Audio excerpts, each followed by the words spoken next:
I'm going to be doing my video on wearable health technology. Wearable health technology, such as an Apple Watch or a Samsung Watch, Fitbit, Garmin, or other smartwatches, possess capabilities such as heart rate monitoring, ECG monitoring, heart rhythm, blood oxygen saturation monitoring, and detect falls, aside from their baseline fitness monitoring capabilities. These products possess the power to share valuable and potentially life-saving health information directly to your provider. Now, who can benefit from these products? Anybody. All people, all living, breathing people can benefit from these products. The market is broad. The market is anybody interested in tracking their information and sharing it with their provider.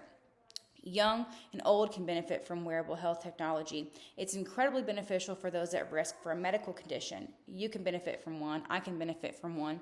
And my 75-year-old neighbor with COPD and heart disease could benefit from one. Any individual who would like instant accessibility to their vital signs, their sleep patterns, activity patterns, and ECG can benefit from these products. People who may have a higher risk for heart arrhythmia, like AFib, tachycardia, or other conditions that they fear they may be at risk, are who these firms are marketing to, such as Apple Watch and Samsung Watch. This technology is a form of secondary prevention, saving the lives of those that are potentially at risk. The strength of these watches is time. What may otherwise take a healthcare provider years to uncover may be incredibly simplified and expedited with the data gathered by smartwatches.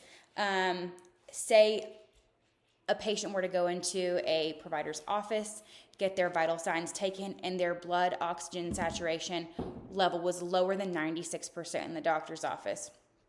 One time may not be cause for concern. However, the data from an Apple Watch indicating that there's a trend over a 6-month-long period of low blood oxygen saturation levels, a healthcare provider may be like, oh, I need to look into that. They'll probably feel compelled to dig deeper, potentially leading to a quicker diagnosis and treatments for illnesses and diseases.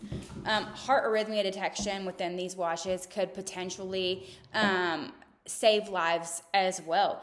It could keep people from having heart attacks. People can go on weeks, months, up to a year with AFib and have absolutely no idea. Most people find out through heart attacks. The ECG capability can alert the user of AFib or other arrhythmias and save a life. Since COVID-19, health data from smartwatches has improved telehealth visits, especially for elderly individuals. This is keeping elderly individuals from having to go into the office, expose themselves to viruses which could harm their health. I think that data collected from smartwatches will enable healthcare providers to identify patients at risk and assist with diagnoses. More recently, sleep studies have been conducted in the comfort of patients' own home due to wearable health technology, and this is only the beginning. I think that in the future, we will be able to have fully virtual appointments where all vital signs are consistently taken through wearable health technology. We've seen heart monitoring devices get smaller and smaller and smaller.